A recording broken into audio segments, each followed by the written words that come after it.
Israel और अरब देशों का झगड़ा बहुत पुराना है और पता नहीं कभी सुलझेगा या नहीं। यह झगड़ा मुख्यतः ऐसा कहा जा रहा है कि जेरूसलम स्थान के ऊपर है, जो यहूदियों का, ईसाइयों का और मुसलमानों का, तीनों के लिए एक बड़ा ही पवित्र धार्मिक स्थान है और तीनों ही इस स्थान पर अपना दावा जताते हैं। चीज़ों को समझने के लिए शुरू से चलते हैं। बात कई हजार वर्ष पहले की है, जब अरब में भी मूर्ति पूजा की जाती थी। तब अब्राहम नाम के एक व्यक्ति ने, जिन्हें पैगंबर कहा जाता है, मूर्ति पूजा का विरोध किया। अब्राहम सत्य की खोज में निकले। कहा जाता है कि गॉड ने उनसे उनके गुनाह माफ़ करने के लिए उनकी सबसे प्यारी चीज़ की कुर्बानी मांगी। अब्राहम को अपने बेटे इसहाक से बहुत ज़्यादा प्रेम था, इसलिए उन्होंने अपने बेटे की बलि देनी चाहिए। इस पर गॉड बहुत प्रसन्न हुए और इसहाक की बलि न लेकर बल्कि इसहाक के स्थान पर किसी जानवर की बलि ले ली। मुसलमानों में ईद इसी घटना के फलस्वरूप मनाई जाती है, क्योंकि अब्राहम मोहम्मद के लिए और मुसलमानों के लिए भी पैगंबर हैं। जेरूसलम ही वह स्थान है जहां अब्राहम ने अपने प्यारे बेटे इसहाक की कुर्बानी देनी चाहिए थी। बाद में अब्राहम के पोते जैकब ने, जिन्होंने अपना नाम इजराइल रखा, यह डिक्लेयर किया कि जेरूसलम से ही गॉड फैसले लेते हैं। मोटे मोटे तौर पर इसी कॉन्सेप्ट को मानने वालों को, अब्राहम को मानने वालों को ज्यूज या यहूदी कहा जाता है। ईसा मसीह के जन्म से लगभग 1000 वर्ष पहले राजा डेविड ने जेरूसलम पर ज्यूज का राज कायम किया और जेरूसलम को अपने राज्य इजराइल की राजधानी बनाया। इसके बाद राजा डेविड के बेटे सोलोमन ने जेरूसलम में मंदिर बनवाया, जिसे टेम्पल माउंट के नाम से जाना जाता है, जो बाद में अन्य मजहबों के शासनकाल में तोड़ दिया गया। इस मंदिर का यहूदियों के लिए इतना अधिक महत्व है कि यहूदी अगर इस मंदिर के दर्शन नहीं कर पाते थे तो वे इस मंदिर की दिशा में प्रार्थना करके ही पुण्य समझते थे। यहूदियों का विश्वास है कि जब मसीहा आएगा तब यह मंदिर दोबारा खड़ा होगा। राजा डेविड के 1000 वर्ष के बाद जीसस क्राइस्ट का जन्म हुआ, जिन्होंने ज्यूस की थ्योरी को, धार्मिक थ्योरी को न मानकर अपना अलग मत रखा, अपना अलग धर्म चलाया और उनके फॉलोअर्स को क्राइस्ट नाम से बने क्रिश्चियन नाम से जाना जाता है। जीसस क्राइस्ट का जन्म यहूदी घर में ही हुआ था। जीसस क्राइस्ट अक्सर जेरूसलम आया करते थे और अपनी युवावस्था में लोगों को प्रवचन दिया करते थे। जेरूसलम ही वह स्थान है जहां उन्हें सूली पर चढ़ाया गया, दफनाया गया और फिर गॉड ने उनको जीवित किया। जीसस क्राइस्ट के फॉलोअर्स क्रिश्चियंस ने इसे महत्वपूर्ण स्थान मानते हुए यहाँ चर्च बनाया, जिसका कंट्रोल आज भी क्रिश्चियंस के पास है। यहीं पर वह गार्डन है जहाँ सूली पर चढ़ाए जाने से पहले जीसस क्राइस्ट ने गॉड की प्रार्थना की थी और जीसस क्राइस्ट के शिष्यों ने सूली पर चढ़ाए जाने से पहले वहां रात बिताई थी। क्रिश्चियन सैकड़ों वर्षों से उसे अत्यधिक महत्वपूर्ण धार्मिक स्थान मानते हुए वहां दर्शन के लिए जाते हैं। क्रिश्चियंस को शुरू में बड़ी तकलीफों का सामना करना पड़ा, पर समय के साथ क्रिश्चियन धर्म फैलता गया। सबसे बड़ा फैलाव तब हुआ जब रोम के शासक कॉन्स्टेंटाइन ने ईसाइयत को अपना और अपने राज्य का धर्म घोषित किया। जीसस क्राइस्ट के कई 100 वर्षों के बाद इस्लामिक पैगंबर मोहम्मद का जन्म हुआ, जिन्होंने जोर दिया कि मूर्ति पूजा करना पाप है। केवल उनका गॉड अल्लाह ही पूजनीय है और वह निराकार है। अल्लाह के अलावा किसी को भी पूजनीय मानने वाला पापी है। मोहम्मद के देहांत के कई वर्षों के बाद उनके अनुयायियों ने किताब कुरान लिखी, जिसमें मोहम्मद के जीवन का वृतांत लिखा गया। कुरान के अनुसार एंजल जिब्राइल मोहम्मद को पंखों वाले घोड़े पर बैठाकर रात में मक्का से उड़ाते हुए ज्यूज वाले मंदिर टेम्पल माउंट की जगह पर लेकर आए। इस रात्रि यात्रा के दौरान ही मोहम्मद अल्लाह से मिलने के लिए पवित्र हुए। यहाँ पर मोहम्मद ने और दूसरे पैगंबरों के साथ मिलकर गॉड की प्रार्थना की। तब वह जन्नत की ओर अल्लाह से फेस टू फेस मिलने के लिए पहुँचे। जन्नत में अल्लाह ने मोहम्मद को रोज़ दिन में 50 बार सल्लत यानी कि इस्लामिक प्रार्थना करने के लिए कहा। तब मोहम्मद ने अपनी असमर्थता जताते हुए अल्लाह से विनती की कि दिन में 50 बार सल्लत करना बड़ा मुश्किल है, कृपया आप यह गिनती 50 से घटाकर 5 बार कर दें। अल्लाह ने मोहम्मद की विनती स्वीकार कर ली। तभी से इस्लाम में 5 बार नमाज पढ़ने की परंपरा चालू हुई।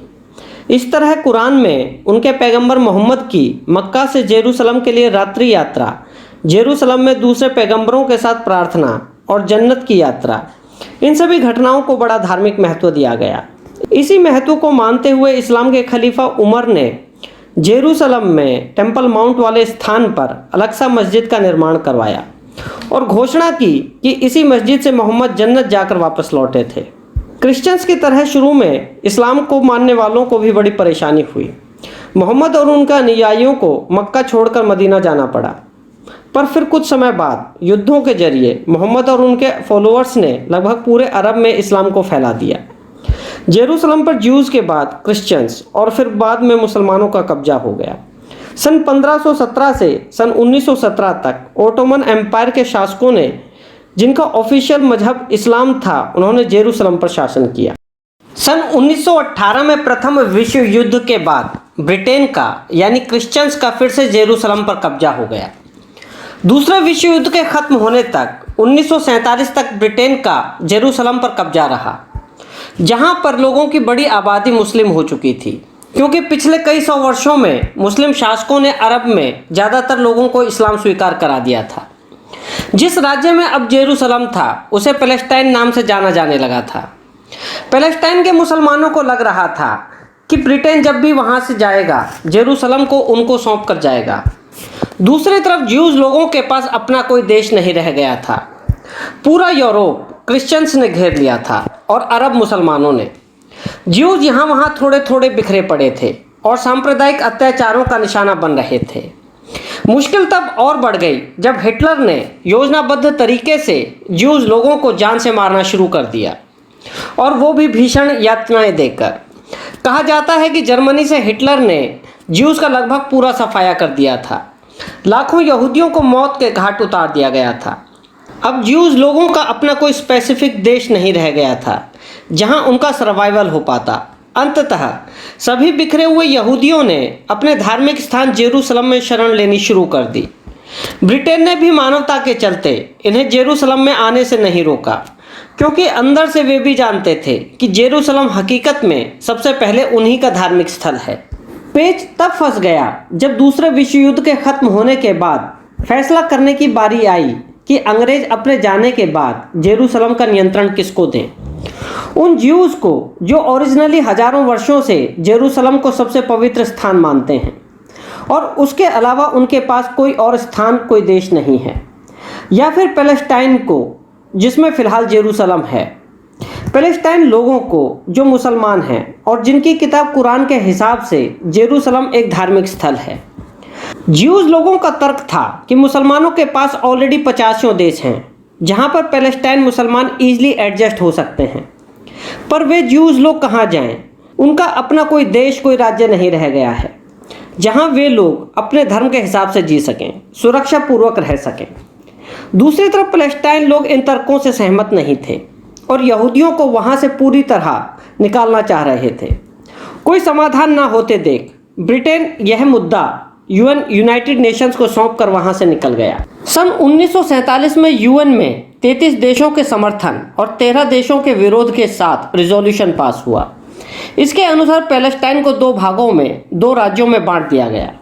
एक हिस्सा ज्यूज़ को और दूसरा हिस्सा पैलेस्टाइन को दे दिया गया। ज्यूज़ लोगों ने इस रिजोल्यूशन को अपना अलग देश इजराइल बनाने के लिए ग्रीन सिग्नल के तौर पर लिया। जेरूसलम को अलग अस्तित्व दिया गया, जिस पर इंटरनेशनल संस्था को नियंत्रण दिया गया। जेरूसलम में टेम्पल माउंट कॉम्प्लेक्स, जिसमें अलक्सा मस्जिद भी है, उसका नियंत्रण मुसलमानों को दिया गया।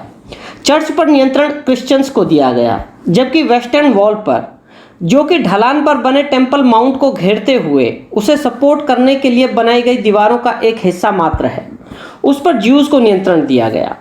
यूएन ने यह फैसला सामाजिक तौर पर पैलेस्टीन और ज्यूज़ दोनों के अस्तित्व को बल देने के लिए और धार्मिक तौर पर तीनों संप्रदायों की भावनाओं को ध्यान में रखते हुए लिया, जिसे क्रिश्चियंस और ज्यूज़ ने तो माना पर मुसलमानों ने आज तक नहीं माना। मुसलमान देश आज भी ज्यूज़ को वहाँ से पूरी तरह निकाल कर उस पर कब्जा करना चाहते हैं, जिसके लिए 1947 से ही लगातार युद्ध जारी हैं। पैलेस्टीन और अरब देश इसे नाक की लड़ाई समझकर लड़ रहे हैं, जबकि ज्यूज़ लोगों के लिए यह उनके अस्तित्व की लड़ाई है। इस स्थान के अलावा उनके पास पूरे विश्व में कोई देश, कोई स्थान नहीं है। मुझे नहीं लगता कि ज्यूज़ इस स्थान को कभी छोड़कर जाएंगे, क्योंकि इससे उनका अस्तित्व ही खत्म होने का खतरा हो जाएगा। अब अरब देशों पर निर्भर करेगा कि कब ये देश इजराइल को स्वीकार करेंगे और इस अनंत हिंसा को रोकने के लिए कोई सकारात्मक कदम उठाएंगे। धन्यवाद।